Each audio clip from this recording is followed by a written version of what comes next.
नमस्कार, न्यूज 24 देख रहे हैं आप। मैं हूं आपके साथ डॉक्टर मीना शर्मा। राजस्थान में कांग्रेस पार्टी बड़े लंबे समय से अंतर्कलह से जूझ रही है। सत्ता में थी तो वो अंतर्कलह बार बार अलग अलग रूप में सामने आती थी, क्योंकि विपक्ष में है तो उस तरह से नजर में नहीं आती है। लेकिन उसके बाद भी कई सारे खेमे कांग्रेस पार्टी में बने हुए हैं। पुराने खेमे और नए खेमों के बीच एक अस्तित्व की जंग है।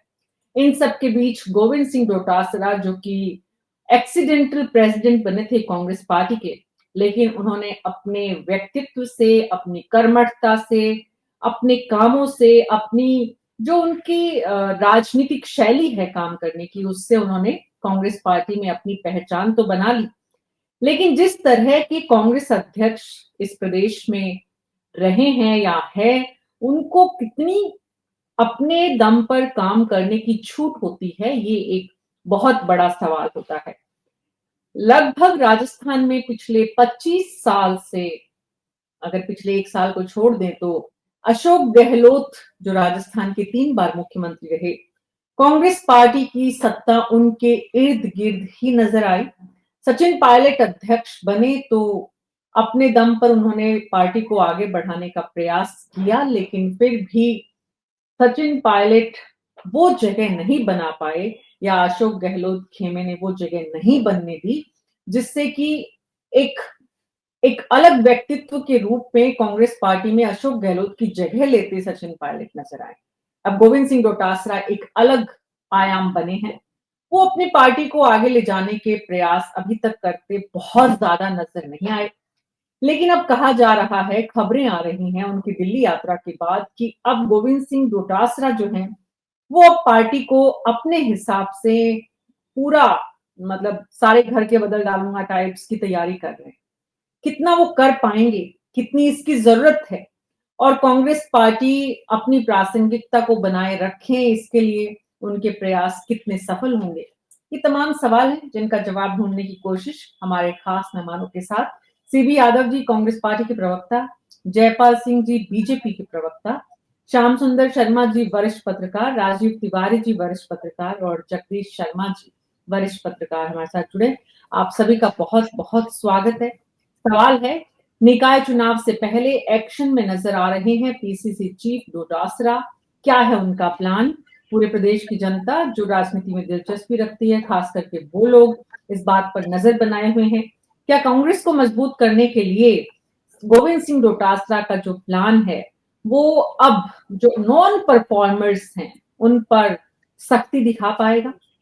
तमाम ये जो इस मुद्दे के आसपास घिरे हुए जो सवाल हैं, उनके जवाब जानने के लिए हमारे साथ सीबी यादव जी, कांग्रेस को मजबूत करने की तैयारी में कितने जुटे हुए हैं गोविंद सिंह डोटासरा। सीबी यादव जी। जी मीना जी, शुक्रिया। मीना जी, हमारा एक वैचारिक संघर्ष है जिसमें हम जमीन पे एक कैडर निर्माण करते हैं, कार्यकर्ताओं का निर्माण करते हैं, और एक सतत प्रक्रिया है। ऐसा नहीं हो रहा कि कोई अब कोई बड़ा अचानक से कोई बड़ा बदलाव हम लोग कर रहे हैं। सतत रूप से ये प्रक्रिया चलती है।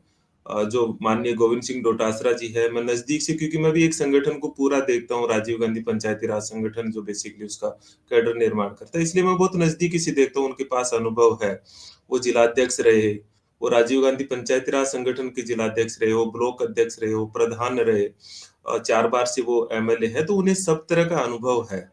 और सबसे बड़ी चीज जो उनकी खासियत है, वो है कि वो निर्णय लेने में बहुत सक्षम, बहुत तत्काल निर्णय लेते हैं, और एक स्पेस देते हैं। जो लोग अच्छा काम करते हैं, उनको एक बहुत अच्छा फ्रीडम देते हैं, स्पेस देते हैं।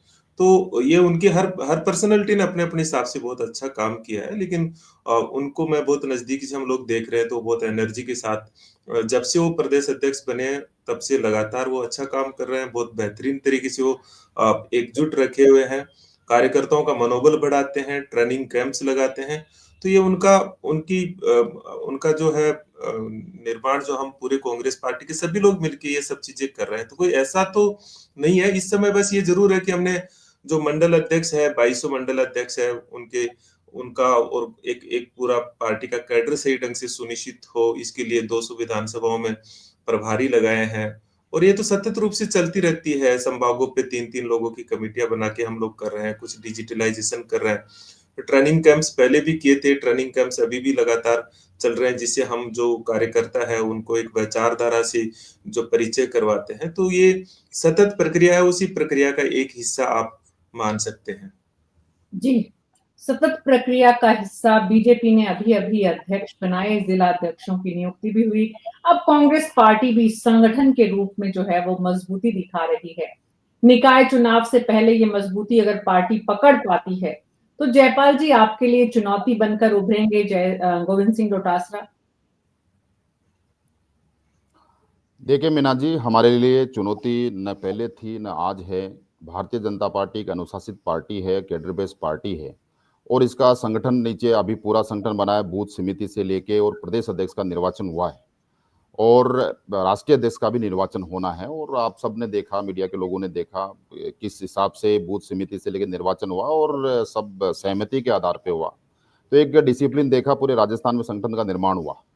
खैर, कांग्रेस पार्टी में यदि देखें तो बहुत बार प्रयास हुए हैं, राजस्थान में भी हुए हैं, लेकिन जिस हिसाब से पिछले पूर्ववर्ती सरकार के दौरान सत्ता में और संगठन में जिस प्रकार का बिखराव देखा गया, बार बार प्रयास किया गया, जो वर्तमान में इनके राष्ट्रीय अध्यक्ष है उनके साथ में जिस प्रकार का बर्ताव जयपुर में हुआ, प्रदेश की राजधानी में हुआ, पूरे प्रदेश ने देखा। लेकिन मैं कहना चाहता हूं कि ये जोड़ने के जो प्रयास कर रहे हैं, आज अभी विधानसभा में गतिरोध हुआ, तो विधानसभा के गतिरोध में देखा गया कि पहले कह रहे थे कि डोटा ये सीएम साहब और डिप्टी सीएम साहब सचिन पायलट साहब और गहलोत साहब के गुट है।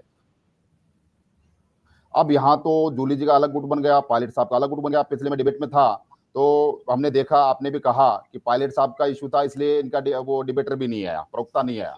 तो अब राजस्थान में जिस प्रकार से गुट पे गुट और हजारों गुट बन रहे हैं, इनके अलग अलग छोटे बूथ लेवल पे भी गुट बन गए हैं, तो उन गुटों से कैसे निपटाएंगे मुझे नहीं हजारों पता। गुट, कम बेसी नहीं, सैकड़ों नहीं, हजारों गुट बन गए। राजीव तिवारी जी, आपके पास आ रही हूं मैं कि कांग्रेस पार्टी में हजारों गुट दिख रहे हैं जयपाल जी को।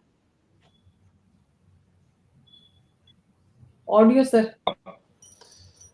जयपाल जी को अगर हजारों गुट दिख रहे हैं तो हो सकता है हो, हमें तो हजारों नहीं दिख रहे। हाँ, 2 4 6 8 गुट जो है मुख्य, और जो मुख्य गुट होते हैं वही एक्चुअली पार्टी का भला या बुरा करते हैं, जिसके झगड़ों से या जिनके आपसी समन्वय से तो अच्छा होता है, और गुटबाजी हो जाती है तो बुरा हो जाता है।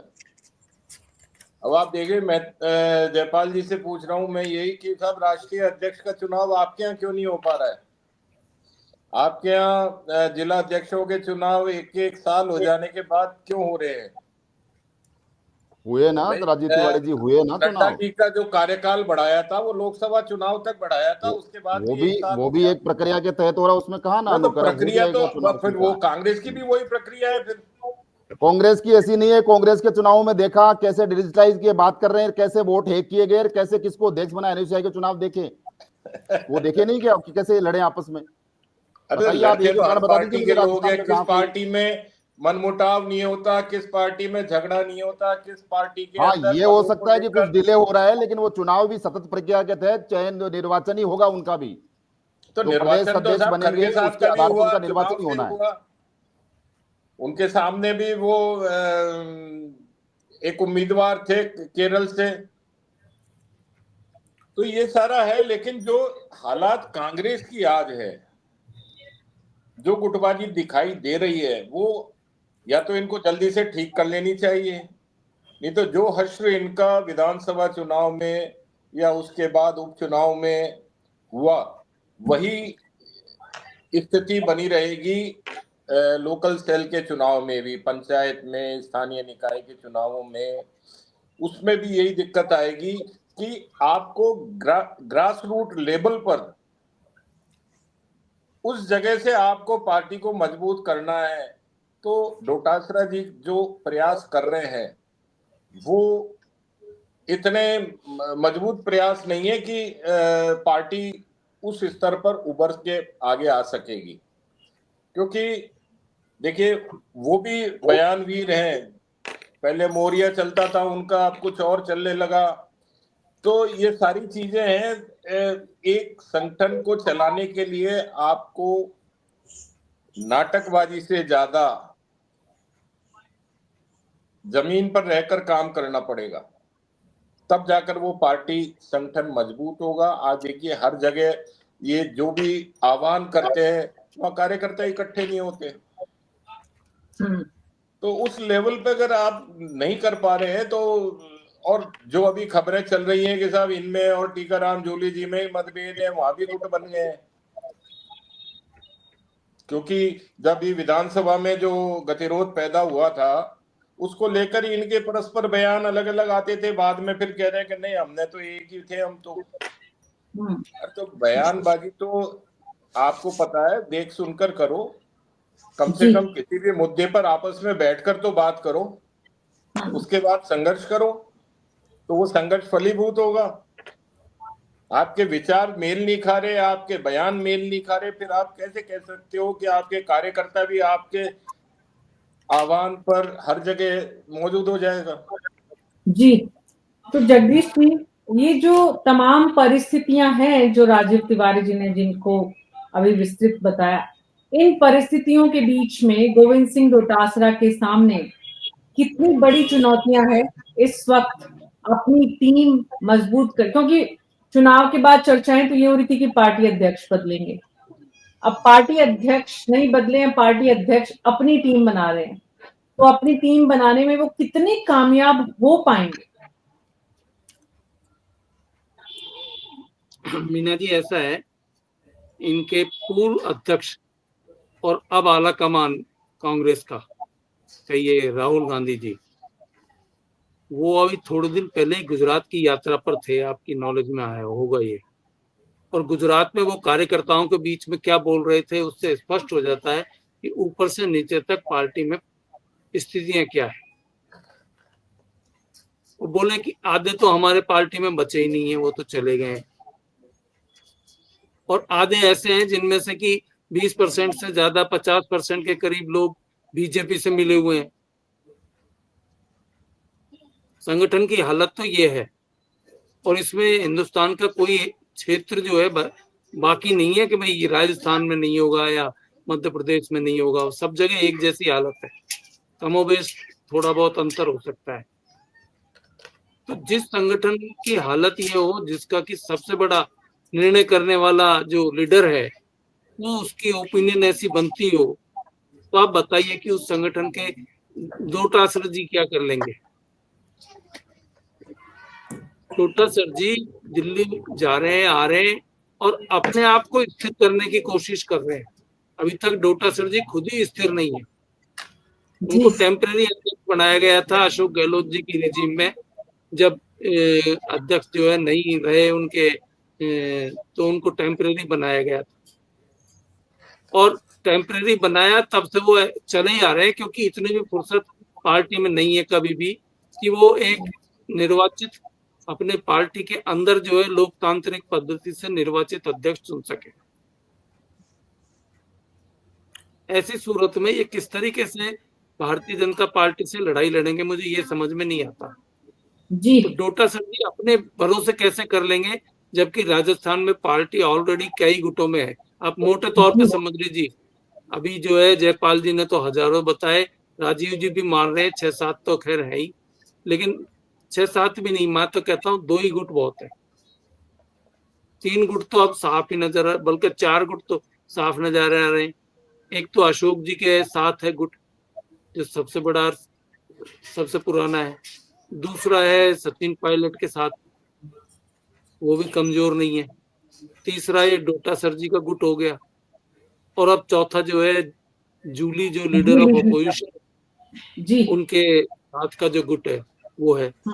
ऐसी सूरत में पार्टी में नया संगठन कैसे तैयार होगा जब तक कि एक जाजम पर सब लोग नहीं बैठेंगे। बिल्कुल। और इसकी संभावना मतलब ना के बराबर दिखती है कांग्रेस पार्टी का जो अब तक का इतिहास रहा है। लेकिन जो कार्यकर्ता है और जो लीडरशिप है वो दरअसल जानती है कि उन्हें कब किसके साथ रहना है, उन्हें ज्यादा समझाना नहीं पड़ता है। इसलिए जब अशोक गहलोत जी का समय था तो जो सचिन पायलट के खासम खास हुआ करते थे वो भी अशोक जी के खासम खास हो गए, और खुद गोविंद सिंह डोटासरा उसकी मिसाल है। लेकिन अब अशोक जी के आसपास सत्ता कितनी रहे, ये कार्यकर्ता के जहन में सवाल है। सचिन पायलट के आसपास सत्ता कितनी है, ये भी कार्यकर्ता सोच रहा है। पार्टी अध्यक्ष की कुर्सी पर इस वक्त गोविंद सिंह डोटासरा है और नेता प्रतिपक्ष टीकाराम जूली नेता प्रतिपक्ष तो हैं, लेकिन संगठन में वो कितना, जो टीम बनेगी उसमें उनकी कितनी भूमिका होगी। इन तमाम सवालों के मद्देनजर श्याम सुंदर शर्मा जी, गोविंद सिंह डोटासरा, एक तो दिल्ली से उन्हें कितनी छूट मिल पाती है, दूसरी यहाँ की खेमेबाजी से वो कितना बच पाते हैं, और उसके बाद उनकी अपनी खुद की क्षमता कि वो कैसी टीम तैयार कर पाते हैं। इन तमाम परिस्थितियों के बीच गोविंद सिंह डोटासरा के व्यक्तित्व को जानते हुए क्या दिख रहा है इस वक्त कि निकाय चुनाव से पहले बीजेपी को चैलेंज करने की स्थिति ला पाएंगे गोविंद सिंह डोटासरा?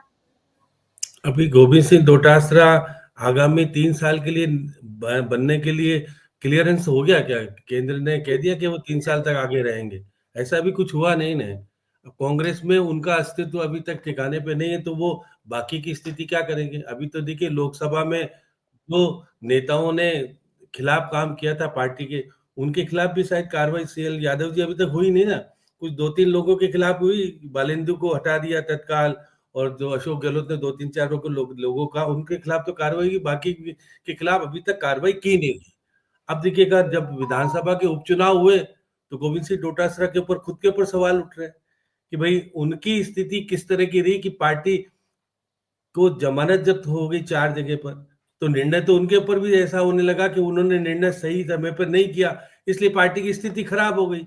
तो अभी तो विवादित नेता के रूप में प्रचारित हो रहे हैं गोविंद सिंह डोटासरा। वो दिल्ली जाकर के भाई रंधावा की स्थिति खुद की कितनी मजबूत है, देखिएगा कि ना तो राधा मोहन की स्थिति मजबूत है, ना हमारे रंधावा साहब की। रंधावा साहब और राधा मोहन अग्रवाल में कोई ज्यादा अंतर नहीं है, दोनों में एक जैसे ये नेता बहुत ज्यादा, क्योंकि दोनों ही एक तो लोकसभा से है, एक राज्यसभा से है। लेकिन राजस्थान के संगठन की दृष्टि से जिस प्रकार से आरोप गोविंद सिंह डोटासरा पर लग रहे हैं, सीएल यादव जी कह रहे हैं एक जाति के लोग बहुत सारी जगहों पर दिखते हैं, वो है भी निश्चित तौर पर। जिस प्रकार से पहले बीजेपी में सतीश पूनिया पे आरोप लगते थे, वो आज गोविंद सिंह डोटासरा पे लग रहे हैं। निश्चित तौर पर देखिए अशोक गहलोत के कारण आज गोविंद सिंह डोटासरा प्रदेश अध्यक्ष है, उसमें दो राय नहीं है। ये कहना गलत होगा कि बिना अशोक गहलोत के निर्णय के डोटासरा जी प्रदेश अध्यक्ष बन गए। तो देखिए प्रदेश अध्यक्ष बनने के बाद लंबे समय तक तो कार्यकारिणी बनाने में सक्षम नहीं हो पाए थे। गोविंद सिंह तो खुद ही अध्यक्ष ही चल रहे थे, बाकी तो कुछ ज्यादा कार्यकारिणी के लोग थे नहीं। तो ऐसी स्थिति में वो कब बना पाए कार्यकारिणी? 300 लंबी जम्मू जेट कार्यकारिणी बनाई, तो उनके ऊपर भी आरोप लगे थे बहुत सारे, पहले रोको फिर क्या करो। अब देखिए निश्चित तौर पर जिस तरह से संगठन में मजबूती के साथ आगे क्या होना है, अभी तक देखिए संचय की स्थिति बनी हुई कांग्रेस में। बार बार कहा जा रहा है कि गोविंद सिंह डोटासरा का कार्यकाल पूरा हो गया, अब किसी नए को जिम्मेदारी दी जाएगी, या सचिन पायलट जो बार बार चर्चा में आते हैं कि भाई जो 21 से 99 तक लेके आया था शायद, अब उनको जिम्मेदारी दी जा सकती है। तो अभी तक देखिए दिल्ली में जाने से और वो कह रहे हैं कि हम तो कार्रवाई करेंगे और वो नई टीम तैयार बनेंगे। देखिए नई टीम तो जब तैयार करोगे जब आपको कंफर्म हो गया कि आप आगे चलोगे नहीं चलोगे।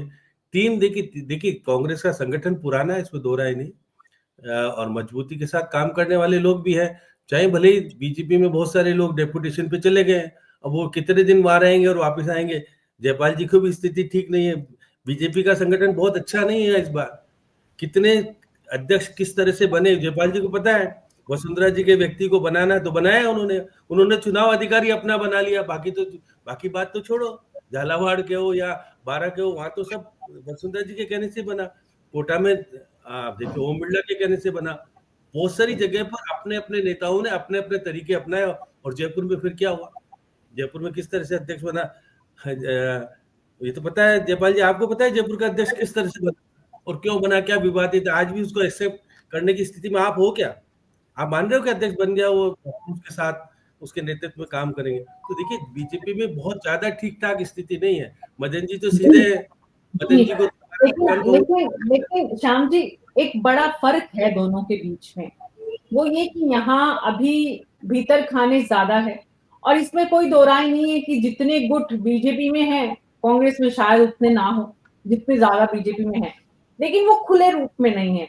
ये भी सही है कि अलग-अलग जिलों में अलग-अलग लोगों की जहां जिसकी चल पाई, कोटा में ओम बिरला की, झालावाड़ में वसुंधरा राजे की या फिर कहीं और अशोक जी की, कहीं सचिन की, माफ कीजिए इधर सतीश पूनिया की, जिसकी जहां कहीं भजन लाल शर्मा की।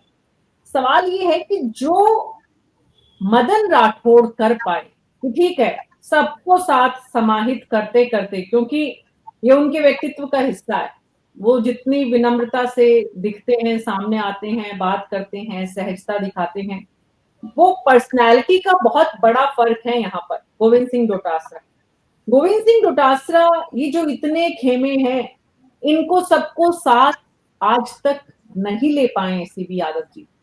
क्या अब लेने की तैयारी कर रहे हैं, या फिर जैसा श्याम जी ने कहा कि उन पे जाति विशेष के लोगों को ज्यादा प्रोत्साहित करने के आरोप हैं, और बाकी जितनी खेमेबाजी का नुकसान उनको है, आज भी है, पहले भी था, आने वाले दिनों में नहीं हो, इसको कम करने के लिए क्या सभी गुटों के लोगों को साधने का प्रयास करेंगे गोविंद सिंह डोटासरा? जी मीना जी, एक तो हमारे सभी सम्मानित जो बहुत वरिष्ठ जो हमारे माननीय विद्वान लोग हैं, उन्होंने जो जो प्रतिक्रियाएं दी, हमारी आलोचनाएं की, हम उन्हें बहुत सकारात्मक ढंग से लेते हैं और हम इसे संगठन सुधार की दिशा में देखते हैं इसे। लेकिन मैं इतना जरूर कह सकता हूं कि जो भी जो टिप्पणियां की गई है, वो बेसिकली मीडिया जनित जो चीजें बाहर आती है उनके आधार पे करते हैं की गई है। क्योंकि जो गोविंद सिंह डोटासरा जी मल्टी डायमेंशनल पर्सनैलिटी है, ये मैं केवल इसलिए नहीं कह रहा कि वो हमारे प्रदेश अध्यक्ष है, मैंने नजदीकी से देखा हूँ। वो कार्यकर्ताओं को जब इनर मीटिंग्स में जो प्यार करते हैं और जो वो डांटते हैं कई बातों पे, और जो डिटर्मिनेशन दिखाते हैं विचारधारा के, जब जब वो विचारधारा की जब ट्रेनिंग कैंप्स में रहते हैं, तो जो विचारधारा के प्रति उनकी जो समझ विकसित करते हैं और उस पर डटने का जो साहस देते हैं, जब वो चुनावों के भीतर जाते हैं तो कार्यकर्ताओं को जो उत्साह पैदा करते हैं, उनकी जो अपनी स्टाइल्स है। और एक लीडर की ये मल्टी डायमेंशनल टैलेंट होना भी चाहिए, अगर वो पूरे प्रदेश को लीड कर रहा है और पूरा संगठन निर्माण का काम करता है। हमें कहीं से भी नहीं दिखाई दिया, अगर कोई एग्जाम्पल डेटा वाइज हो तो जरूर बताए कि जाति विशेष के लोगों का कोई उन्होंने प्रमोशन किया हो। बल्कि मैंने तो दूर दूर तक भी नहीं देखा। मैं एक संगठन, मोटे तौर पर जो मोटे संगठन है, ओबीसी प्रकोष्ठ का अध्यक्ष हरसाय जी है, राजीव गांधी पंचायती राज संगठन मुझे दे रखा है। अन्य चीजें जो सेंटर से तय होती है, जैसे महिला कांग्रेस रही है या स्टेट से तय नहीं होती है, तो ऐसा कहीं दूर दूर उनकी कार्यकारिणी का भी अगर आप स्ट्रक्चर देखेंगे तो ऐसा दूर दूर तक भी नहीं है। तो ये जो चीजें हैं वो तो उनका पक्ष है, हम उनके पक्ष का सम्मान करते हुए, लेकिन मैं नजदीकी से देखा है, मैं उनका खंडन करता हूँ। जो दूसरी चीज है कि 3 साल के लिए श्याम सुंदर जी उन्हें अभी पिछले साल ही दोबारा से नियुक्त किया है। 4 साल पूरे हो चुके, 3 साल कंप्लीट होने के बाद में फिर अगले 3 साल के लिए दोबारा से उनका मनोनयन हुआ है। तो ये कहना कि वो एक टेम्परेरी है, 3 साल पूरा करके फिर चौथा साल कंप्लीट हो गया, और जो 3 साल कंप्लीट होने के बाद में दोबारा ऑर्डर निकला है 3 साल का, तो ऐसा मतलब किसी अध्यक्ष को दोबारा रिपीट करना, और वो भी एक ऑफिशियली रूप से रिपीट करना, ये बिना परफॉर्मेंस के नहीं हो सकता। जब हमारी पार्टी सत्ता में थी तब भी मीना जी हम विपक्ष की भूमिका सेंटर के विरुद्ध निभा रहे थे, बीजेपी कई सड़कों पर नहीं थी। तो ये गोविंद सिंह डोटासरा जी की आक्रामक शैली थी कि वो उस तरीके से काम किया। लोकसभा में आप देख रहे थे कि हमें कितना कमतर आंक रहे थे, लेकिन उन्होंने जो संगठन निर्माण करके जो एक हौसला बढ़ाया कार्यकर्ताओं को, उसके बिना तो संभव नहीं था ये सारा चीजें। तो एक पक्षीय आकलन हम भारी तरह से देख रहे हैं। कोई बड़ी आपको कहीं दिखाई दी हो हमें गुटबाजी, तो जरूर बताना चाहिए। हमें जब से गोविंद सिंह डोटासरा जी अध्यक्ष बने हैं, आपको कोई एक भी इंसिडेंट नहीं मिलेगा। मीडिया में आप कह सकते हो, विश्लेषण आप कर सकते हो, जबकि ये चीज भारतीय जनता पार्टी में साफ साफ तौर पर दिखाई देती है, लेकिन वहां जनरली बोलते नहीं है। और मैं बस लास्ट बात और कह रहा हूँ मीना जी, ये दो पार्टियों की अलग अलग स्टाइल है। हम बीजेपी नहीं बन सकते, क्योंकि वहां उस पार्टी के विचार के भीतर ही अभिव्यक्ति की स्वतंत्रता नहीं है। उस पार्टी के विचार के भीतर ही किसी को कोई फ्री स्पेस नहीं मिलता है। लेकिन मेरी एक पार्टी है जिसमें मुझे फ्री स्पेस मिलता है कि मैं कैसे भी काम कर सकता हूँ, और मेरी पार्टी में भी अगर कुछ गलत हो रहा है तो मैं बोल सकता हूँ। ये कांग्रेस है, इसलिए हम बीजेपी के साथी से या बीजेपी के चश्मे से हमें मूल्यांकन ना किया जाए। ये मेरा मतलब विशेषकर वरिष्ठ जो वरिष्ठ जन है, पत्रकार लोग है, मेरा उससे आग्रह है कि हमें हमारी दृष्टि से देखा जाए और हम एक डेमोक्रेटिक तरीके से लोकतांत्रिक मूल्य, संवैधानिक मूल्य और इस देश के चश्मे के नंबर सबका आप कैसे बदल देंगे सीबी यादव जी? मुश्किल ये भी है कि ये जो मीडिया जनित आप लोग बोलते हैं ना, मीडिया के बिना आप लोगों का चलता भी नहीं है, सुबह से लेकर शाम तक तमाम जो पैनलिस्ट आते हैं। और दूसरी बात कि आप ये मीडिया कितना आसान है अपनी कमियों को छुपाने का ये तरीका कि थोप दो किसी पे, मीडिया पे थोप दो। बोलिए। मीना जी मैं बस एक करेक्शन कर रहा हूँ। मेरा कहने का भाव आप गलत ले गए, क्योंकि मीडिया सिर्फ जो मंच है वहां से किसी पर्सनैलिटी का आकलन करता है, क्योंकि वो उसको वही दिखता है। बंद कमरों में जो उनकी लीडरशिप है, जिस तरह से वो संगठन निर्माण करता है, वहां तक हम कार्यकर्ताओं की पहुंच होती है। तो मैं वो बात आपके सामने रख रहा हूँ। मैं कोई आपकी आलोचना जो कुछ होता है वो आपको मालूम ही नहीं होता है। वो मीडिया के लोग जो वहां होते हैं उनको मालूम होता है। ये हो सकता है, ये कंफ्यूजन हो सकता है ना। खैर कोई बात नहीं। सीबी यादव जी, आपकी भावनाएं हम समझते हैं, आपकी परेशानी भी हम समझते हैं, लेकिन ऐसा होता नहीं है। मीडिया बीजेपी के लिए बात नहीं करे, कांग्रेस के लिए करे, ऐसा नहीं होता है। हाँ, सबके हित जुड़े हुए हैं अलग अलग जगहों पर, उन हितों की पूर्ति में कहीं कम कहीं ज्यादा होता है, लेकिन सामने सब आता है। और सवाल ये है कि जयपाल जी, ये जो सामने आने का सिलसिला है, उसमें आज 4 बजे भी हमारी जो उत्तर प्रदेश को लेकर डिबेट होती है, उसमें भी ये बात हो रही थी कि भाई बीजेपी आज की जो वर्किंग है उसमें पत्रकारों की जगह कम कर दी, क्योंकि खबरें बाहर आती ही नहीं है। अरे भाई, खबरें आएंगी कहां से जब डिसाइड करने वाले ही 2 लोग हैं? तो जब डिसाइडिंग सेंट्रलाइज इतना सिस्टम हो गया है, तो वहां पर गलती मीडिया की या गलती खबरें समय पर बाहर नहीं आने की, या उन लोगों की जो खबरें पहले दे दिया करते थे अब उन बेचारों के हाथ बंधे होने की, ये तमाम मतलब एक छोटी सी बात समझने की है कि खबरें बाहर क्यों नहीं आती। आखिरी मोमेंट पे फैसला होता है, और फैसला जहां से होता है वहां पर मीडिया की कुछ सीमित लोगों की एक्सेस है, वहां पर भी एक्सेस की एक अलग सीमा है, डेफिनेशन है। आप जो वन साइडेड वहां चलता है। अब वन साइडेड पत्रकारों ने लेना स्वीकार किया है, कुछ पत्रकारों के हित उतने हैं कि उनमें वो दब गए हैं, इसलिए वो स्वीकार्यता है, लेकिन इसका मतलब ये नहीं है। बहरहाल सवाल ये जयपाल जी कि गोविंद सिंह डोटासरा कांग्रेस पार्टी के अध्यक्ष ने लोकसभा के चुनाव में भी आपको अच्छी खासी चुनौती दी। अब अगर निकाय चुनाव में भी वो रिपीट करते हैं उस बात को, क्योंकि लोकसभा चुनाव के बाद उनकी स्थिति मजबूत हुई, तमाम बातें हुई जिसमें कहा गया कि वो पार्टी अध्यक्ष बदल रही है कांग्रेस पार्टी, लेकिन वो नहीं बदले। अब कहीं ना कहीं उन्हें अगर एक संकेत मिला है कि वो अपनी टीम बनाएं, उसे मजबूत करें, तो आपकी मुश्किलें बढ़नी लाजमी है। देखिए, इससे पहले 2 चीजों का जवाब दूंगा। आदरणीय यादव साहब जो बोल रहे थे कि इतने मल्टी डायमेंशन पर्सनैलिटी वाले लीडर है, वो अभी 15-20 दिन पहले प्रदेश ने देखा कि कितने मल्टीपल डायमेंशन वाले पर्सनैलिटी है कि वो स्पीकर को तेरे बाप से माफी नहीं मांगू, इस टाइप का वर्ड उन्होंने यूज किया। माफी मांगे मेरे जूता, ये स्पीकर के लिए, सदन के जो मेन स्पीकर है उनके लिए बोला गया। तो अब वो अंदर क्या बोलते हैं, कितना प्यार प्रेम करते हैं, ये तो आप जानो, लेकिन राजस्थान के जो 8 करोड़ लोग हैं उनके परसेप्शन में अभी 10 दिन पहले उन्होंने देखा। दूसरी, कांग्रेस में इतनी आजादी है कि यहाँ आदरणीय वेणुगोपाल जी और खड़गे साहब को धक्के मार के यहाँ से निकाल दिया। उस समय के जो सीएम साहब है, ये पब्लिक डोमेन में पूरे प्रदेश ने देखा कितना अनुशासन है और कितनी डेमोक्रेटिक पार्टी है, पूरा देखा। खैर, इनका विषय है। मैं मेरी पार्टी पे आता हूं कि जो आपने सवाल किया कि जिस हिसाब से अभी चुनाव हुए हमारे जिलाध्यक्षों के हुए, प्रदेश अध्यक्ष का हुआ है, इसमें कोई एक आदमी ने नॉमिनेशन थोड़ा किया। जयपुर जिलाध्यक्ष के लिए भी 12 लोगों ने किया। और जहां तक कहीं ना कहीं नेता के साथ तो होते ही हैं, जो कार्यकर्ता होते हैं वो नेता के साथ काम करते हैं, इसमें दिक्कत कहां है? वो चुन के आए और हमने जिलाध्यक्ष चुने, प्रदेश अध्यक्ष चुना है और पूरा डेमोक्रेटिक तरीके से हुआ है। उनका निर्वाचन हुआ है, कोई मनोनयन नहीं हुआ है। आपका निर्वाचन कब हुआ प्रदेश अध्यक्ष, मुझे तो नहीं पता, और कब लेटर निकला या कैसे चुनाव हुआ, मुझे जानकारी में नहीं है। खैर, भारतीय जनता पार्टी ने, मैं ये कहना चाह रहा हूं कि जो कांग्रेस पार्टी है, गांधी परिवार के जो आवरण है उसको छोड़ नहीं पाएगी। जो 2002 में 3 में जो इन्होंने नेता लॉन्च किया, वो लगभग 100 चुनाव हार चुका है।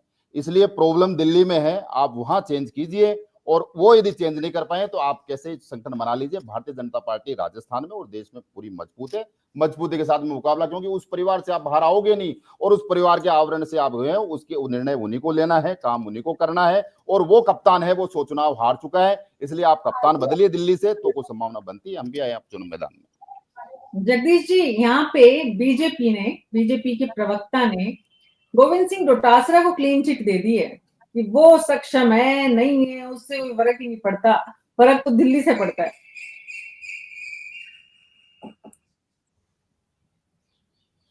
मीना जी, यही बात तो मैं कह रहा था अभी कि वो राहुल गांधी अभी पिछले हफ्ते की, ये बहुत पुरानी बात नहीं बता रहा हूं मैं, पिछले हफ्ते गुजरात में थे, खूब आपके टीवी और प्रिंट मीडिया में खूब छपा है, छाया हुआ है, और कह रहे थे कि बिल्कुल, आज आधे भी लोग उसकी तो हमारे चर्चा हुई थी। बीजेपी, हाँ, तो बाकायदा बोले हैं ये बात, आधे लोग जो है चले गए, आधे लोग बीजेपी से जुड़े हुए हैं, अब बचेंगे क्या फिर उनके पास। ये उनका ऑब्जर्वेशन है, जिनका की डिसीजन इनके राष्ट्रीय तथाकथित राष्ट्रीय अध्यक्ष को भी मानना पड़ता है।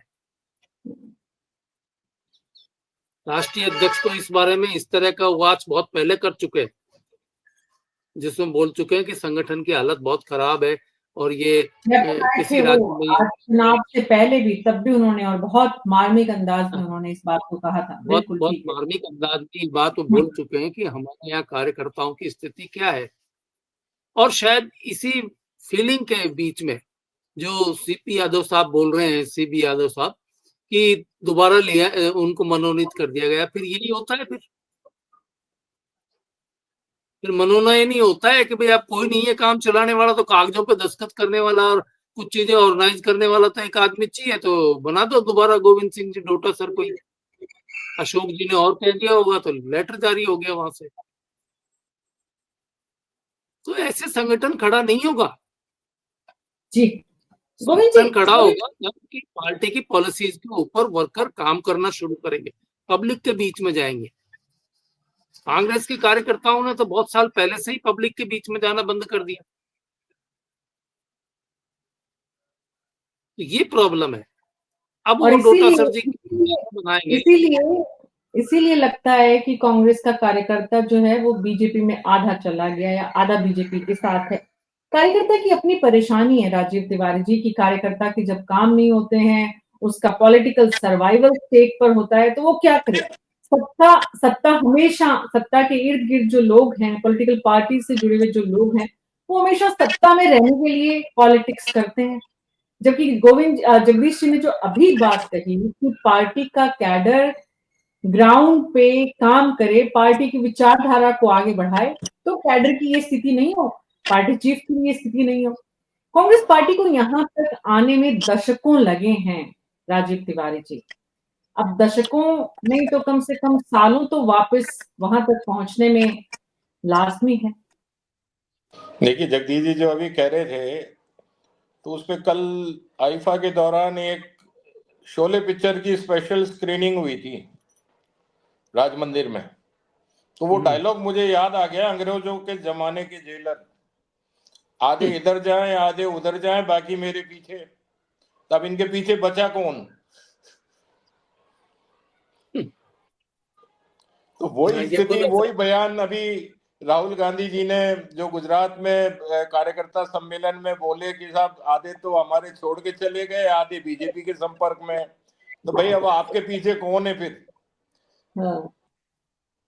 तो जिस पार्टी में सर्वोच्च लीडरशिप, जिसकी कहने से राष्ट्रीय अध्यक्ष भी चलते हैं, वो जब ऐसी बात कह रहे हैं, तो अब उस पार्टी का आकलन आप खुद कर लीजिए, या जहाँ जितने लोग बैठे हैं वो कर लें जी, या सामान्य आदमी कर ले। जब वो पढ़ता है या देखता है टीवी पे या अखबार में पढ़ता है कि इनके जो सर्वोच्च नेता तथा कथित, भाई कागजों में तो खड़गे साहब हैं नेशनल प्रेसिडेंट, ये तो मात्र सांसद या लोकसभा में नेता प्रतिपक्ष हैं, लेकिन वो ऐसा बयान दे रहे हैं, तो आप पार्टी की क्या स्थिति है, कैसे खड़ी होगी जी। आप उसको, कार्यकर्ता को मोटिवेशन के बजाय तो आप उसको हतोत्साहित कर रहे हो कि हमारे साथ तो कोई है ही नहीं। तो ऐसे कैसे तो डोटासरा जी अपनी कार्यकारिणी बनाएंगे। और ये भी सही है कि उनका भाई निर्वाचन तो हो, मनोनयन कोई किसी पद पर होना, जैसे अभी बीजेपी के जो प्रदेश अध्यक्ष हैं राठौड़ साहब, उनका पहले मनोनयन हुआ था, उसके बाद निर्वाचन हो गया। अब तो उनका भी 3 साल से मनोनयन था, तो अब चौथे साल में दोबारा जब वो कह रहे हो आप कि उनका एक चिट्ठी जारी हुई है, तो वो चिट्ठी की जगह चुनाव करा लेते हैं। क्यों नहीं कराया भैया आपने? फिर आप अपनी कार्यकारिणी का भी मनोनयन कर दो, जिला अध्यक्षों का भी मनोनयन कर दो, आप मंडल अध्यक्षों का भी मनोनयन कर दो। ऐसे थोड़ी चलती है कोई पार्टी कि भाई जिसने जो कह दिया हो गया। अब कांग्रेस को अगर उठना है वापस, तो निश्चित रूप से ग्राउंड पे कार्यकर्ताओं को मजबूत करना होगा, उनको पब्लिक के बीच में भेजना होगा, उनको बहुत सारे संघर्ष कराने होंगे जनता के मुद्दों पर। अभी आप देख लीजिए, जनता के मुद्दों पर विधानसभा में इतने सारे मुद्दे थे, उसके बजाय वो दादी प्रकरण को लेके गेट पे बैठे रहे। अरे उससे पब्लिक का क्या लेना देना है? अगर भाई उनको दादी कह दिया, दादी को दादी नहीं कहेंगे तो क्या कहेंगे? चलो उनका लहजा अलग हो सकता है, उसमें कहने का वो कटाक्ष वाला लहजा हो सकता है, उससे जरूर पार्टी को, तो भाई उस पर पार्टी संघर्ष करती। लेकिन जनता के मुद्दों को क्यों छोड़ के बैठ गए आप उसको लेके? जी, तो पार्टी की कमजोरियां तो यहाँ दिखाई पड़ती है ना, और उसके बाद आप वापस भी आ गए। जी। तो कुल मिला के कांग्रेस पार्टी की परेशानी कांग्रेस का केंद्रीय नेतृत्व है। इस केंद्रीय नेतृत्व की चुनौतियों के सामने दरअसल कुछ तो श्याम सुंदर शर्मा जी, मैं आपके पास आ रही हूँ आखिरी सवाल के लिए, कि कुछ तो केंद्रीय नेतृत्व को समस्याएं हमेशा बना के रखनी है और कुछ उनके समझ में नहीं आती है। जब दोनों समस्याएं बढ़ जाती हैं तो ऐसे हालात होते हैं जैसे राजस्थान में इस वक्त हैं। कांग्रेस पार्टी के ऐसे हालात सिर्फ राजस्थान में ही नहीं है, बहुत सारे प्रदेशों में है। तो ऐसे में गोविंद सिंह डोटासरा करें तो करें क्या, जाएं तो जाएं कहां? मीना जी, अभी तक मैं सीबी यादव जी कह रहे थे कि उनको आगामी के लिए निर्वाचित कर दिया है, अब 3 साल बढ़ा दिया। ऐसा मुझे तो कोई पत्र मिला नहीं, इनको पत्र मिला हो तो मुझे नहीं पता। अभी हाल ही में आपके 6 प्रदेश अध्यक्ष बदले गए, वहां पे भी देखिए टाइम पूरा हो रहा था। अब कब किस दिन वो केंद्र से चिट्ठी आ जाए कि हम नए को बनाते हैं, वो आपके यहाँ बहुत बड़ी बात थोड़ी ना है, क्योंकि केंद्र में ही फैसला होता है। अपन तो यहाँ केवल एक लाइन का प्रस्ताव पारित करके भेजते हैं कि केंद्र को हम अधिकृत करते हैं सब चीज के लिए। राजस्थान तो कुछ करता है नहीं ना, एक ही लाइन का प्रस्ताव जाता है। जो लाइन का प्रस्ताव जाना था सचिन पायलट के लिए, वो नहीं गया था 25 सितंबर को, वो विवादित हो गया था। तो निश्चित तौर पर देखिए कि मैं कह सकता हूँ कि जो अब बार बार यादव साहब कह रहे थे कि पार्टी में सब कुछ ठीक ठाक चल रहा है, तो बार बार मैं देख रहा कि सचिन पायलट ने कितने जाट नेता, युवा नेताओं को विधायक बनाया, ये गिन करके बता सकते हैं। जिस तरह से आरोप प्रत्यारोप लगता है उनके ऊपर, वो आरोप प्रत्यारोप ठीक नहीं है। वो तो उन्होंने जाट युवाओं को बहुत सारों को बनाया, आप देखिए हैं। लेकिन हाँ, पार्टी में आज भी कंफर्म रूप से नहीं कहा जा सकता कि गोविंद सिंह डोटासरा आगामी 3 साल तक अध्यक्ष कांग्रेस के बने रहेंगे। अभी नवंबर में देखिए चुनाव प्रस्तावित है, पंचायतों के और जिला परिषदों के दोनों। अभी चुनाव है नहीं प्रस्तावित, तो ऐसी स्थिति में अभी जिला अध्यक्ष कितने बदले जाने हैं ये भी यादव साहब को पता है। कि आरोप लगे थे लोकसभा के चुनाव में, कितने जिला अध्यक्षों के ऊपर आरोप लगे थे कि उन्होंने ठीक ढंग से काम नहीं किया, वो बदला जाना निश्चित। तो मंडल के अध्यक्षों को भी बदला जाना है, बहुत सारे मंडल अध्यक्ष कैसे बने थे, क्या हुआ था, यादव साहब को पता है। अब क्योंकि विधानसभा के जब चुनाव आए, जिस तरह का निर्णय गोविंद सिंह डोटासरा ने अपने स्तर पे लिया, और अभी मैं देख रहा था शत्रुघ्न गौतम जो आरोप लगा रहा था कि जो अभी हाल ही में चुनाव हुए हैं, देखिए देवली उनियारा के प्रत्याशी का टिकट किस तरह से क्या हुआ, विवाद का विषय है। वो अभी आरोप बहुत तेजी से लग रहे हैं, उसकी जांच होगी तो क्या होगा मुझे नहीं पता, वो जेल के अंदर बंद है, और किस तरह की स्थितियां वो तो ये जाने यादव साहब। लेकिन जो स्थितियां बनी हुई है उसमें केंद्र में बहुत मजबूत स्थिति गोविंद सिंह डोटासरा की नहीं है, मान के चलिएगा। क्योंकि उन्होंने राजनीति जयपुर की ज्यादा की, दिल्ली वाली राजनीति में तो अभी तक वो जिस तरह से अशोक गहलोत रमे बसे हैं, वो नहीं रम पाए अभी तक। क्योंकि देखिए कि वो तो अभी तक विधानसभा की राजनीति से आगे जा ही नहीं पा रहे थे, विधानसभा में विवादित हो गए। उनकी वजह से इनके प्रत्येक प्रतिपक्ष के नेता को माफी मांगनी पड़ी और कहना पड़ा हमारे विधायक ने गलत कृत्य किया है, इसके लिए मैं माफी चाहता हूँ। तो गोविंद सिंह डोटासरा विधानसभा जाने लायक भी नहीं रहे, आजकल विधानसभा जा भी नहीं रहे हो। वो कह रहे हैं कि मैं तो बदला लेके रहूंगा। तो जिस तरह की स्थितियां प्रदेश अध्यक्ष होने के नाते जो उनको बयान देना चाहिए वो बयान नहीं देते, व्यक्तिवाद पे क्यों आ जाते हैं। और जिस तरह से वो सही बात है कि लोग अभी जो विधानसभा के मौजूदा अध्यक्ष हैं वो खुद भी जो गलती कर चुके हैं, जिस तरह की बातें कर चुके हैं, इसलिए वो गोविंद सिंह डोटासरा के खिलाफ बयान देते हैं वो भी ठीक नहीं है। देखिए निर्वाचन जहां से निर्वाचित होकर लक्ष्मणगढ़ से आ रहे हैं उनको अधिकार नहीं है विधानसभा अध्यक्ष को, आप विधानसभा के विधायक के लायक नहीं है। भाई आप भी वही कृत्य कर चुके हो जो कि गोविंद सिंह डोटासरा ने किया, इसके लिए आप भी एक दिन के लिए निलंबित हो चुके हैं। तो निश्चित तौर पे गोविंद सिंह डोटासरा को गंभीरता तो लानी पड़ेगी। वो गंभीरता जैसे कहते हैं एक अध्यक्ष पद पर रहने वाले व्यक्ति को जिस तरह के व्यक्तित्व का प्रदर्शन करना होता है, जो बड़प्पन चाहिए। जी बोले। नहीं कह रहा था, यादव साहब कह रहे थे संगठन का जब चुनाव होता है या चुनाव में हमारे को मोटिवेशन देते हैं तो फिर ये 4 जमानत जब्त कराने की मोटिवेशन किसने दिया, ये तो आप बता सकते हैं। विधानसभा के चुनाव में आप जमानत जब्त होगी, जहाँ कांग्रेस का गढ़ चलाया था, तीसरा मोला का पोता हार गया, जुबेर का बेटा हार गया, ये सब चीजें जो आपके कांग्रेस की जेब में वाली सीटें कैसे हार गए मुझे नहीं पता। दौसा तो किस तरह से जीते आपको भी पता है। इसलिए निश्चित तौर पर कांग्रेस की स्थिति चिंताजनक है, उसको सुधारे जाने की जरूरत तो मैं समझता हूँ आज है। जी और गोविंद सिंह डोटासरा उसमें कितना सफल होते हैं देखते हैं। सीबी यादव जी चाहती हूँ, बहुत बहुत शुक्रिया आप सबका इस चर्चा में शामिल होने के लिए। कुल मिलाकर जो बात समझ में आ रही है वो ये कि गोविंद सिंह डोटासरा के सामने चुनौतियां चौतरफा है। एक तो ये कि वो गुटबाजी का सामना कर रहे हैं, दूसरा ये कि उन्हें एक अध्यक्ष के रूप में जिस तरह से पूरे प्रदेश में अपना काम और प्रदर्शन करना है वो, और तीसरा ये कि उन्हें अपने व्यक्तित्व में भी एक अध्यक्ष पद के व्यक्ति के जैसा बड़प्पन भी लाना है और उस तरह का जेस्चर भी दिखाना है। गोविंद सिंह डोटासरा कितना कर पाते हैं, कितना इसमें सफल होते हैं, इसके लिए न्यूज़ 24 और हमारे तमाम दर्शकों की तरफ से उन्हें शुभकामनाएं। आज मेरे साथ इतना ही, नमस्कार।